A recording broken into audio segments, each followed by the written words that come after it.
আজ আমি বানাবো বাঙালিদের অত্যন্ত জনপ্রিয় একটি রেসিপি, সরিষা বাটা দিয়ে চিংড়ি মাছ। এজন্য আমি ফ্রেশ চিংড়ি নিয়েছি, টাটকা। সেগুলোকে আমি হালকা তেল দিয়ে ফ্রাই করে নেব। দেখতে পাচ্ছেন আমি বেশি তেল ব্যবহার করিনি।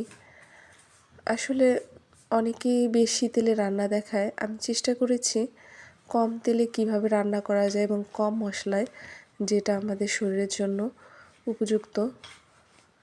এবার আমি খুব কম পরিমাণে মশলা দিয়েছি, সামান্য আদা এবং জিরা বাটা দিয়ে দিয়েছি।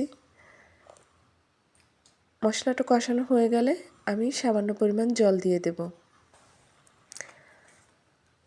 এদিকে আমি সরিষা বেটে নিয়েছি, কাঁচা সরিষার ঝাঁজ, সামান্য আদা, জিরা বাটা, কাঁচামরিচের ঝাল আর টাটকা চিংড়ির স্বাদে তৈরি এই রেসিপি গরম ভাতের সাথে একদম জমে যাবে। অসাধারণ লাগবে এই রেসিপিটি। সামান্য হলুদ এবং লবণ গুঁড়ো দিয়ে দেব।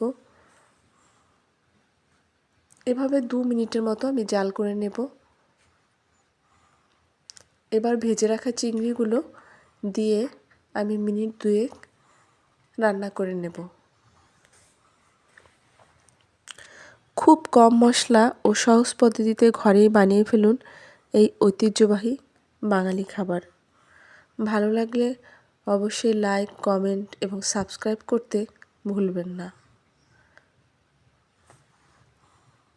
হাতে কম সময় থাকলে এভাবে খুব কম সময়ে কম উপকরণে এই রেসিপিটি বানিয়ে নিতে পারবেন।